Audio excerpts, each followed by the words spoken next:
जय श्री राम। आइए आगे सुनते हैं श्री शिव पुराण में। शिव की 5 शक्तियां हैं। सर्वकृतित्व रूपा, सर्वतत्व रूपा, पूर्णत्व रूपा, नित्य रूपा, व्यापकत्व रूपा। जीव की 5 कलाएं हैं: कला, विद्या, राग, काल और नियति। इन्हें कला पंचक कहते हैं।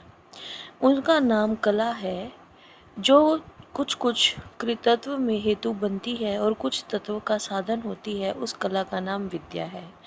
जो विषयों में आसक्ति पैदा करने वाली है, उस कला का नाम राग है।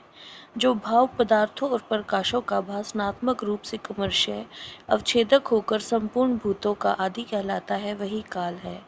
यह मेरा कर्तव्य है और यह नहीं है, इस प्रकार नियंत्रण करने वाली जो विभू की शक्ति है, उसका नाम नियति है।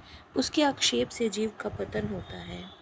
ये पांचों ही जीव के स्वरूप को आच्छादित करने वाले आवरण हैं, इसलिए पंच कंचुक कहे गए हैं। इनके निवारण के लिए अतरंग साधन की आवश्यकता है। ये कैलाश संहिता के अंतर्गत शिव पुराण में हमने सुना, जो कार्तिकेय जी सभी को बता रहे हैं भगवान शिव के बारे में। सोहम के बारे में उन्होंने बहुत ही महत्वपूर्ण जानकारी देते हुए बताया कि सोहम एक ऐसा मंत्र है जो महामंत्र माना जाता है। इसमें जो साकार है वह शिव का वाचक है। शिव ही साकार के अर्थ माने गए हैं।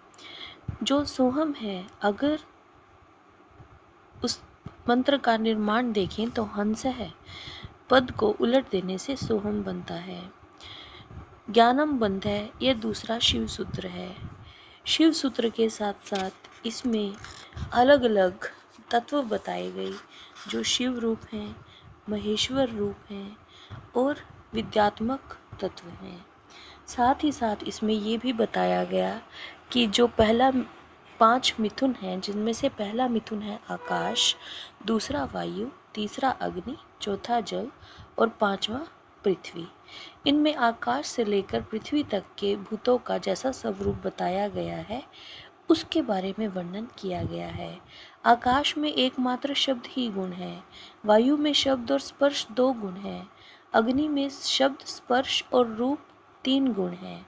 जल में स्पर्श, रूप और रस और शब्द, ये 4 गुण हैं। और पृथ्वी में शब्द, स्पर्श, रूप, रस और गंध 5 गुण हैं।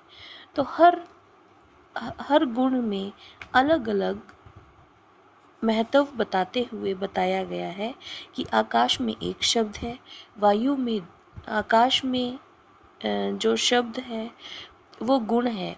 आकाश का एक ही गुण है, वायु के 2 गुण हैं, अग्नि के 3 गुण हैं, जल के 4 गुण हैं और पृथ्वी के 5 गुण हैं। जल में शब्द, स्पर्श, रूप, रस 4 गुण ये माने गए हैं और पृथ्वी में शब्द, स्पर्श, रूप, रस और गंध ये 5 गुण माने गए हैं। और फिर पंचकंचुक के बारे में बताया गया, जिसके निवारण के लिए अंतरंग साधन की आवश्यकता होती है। जय श्री राम।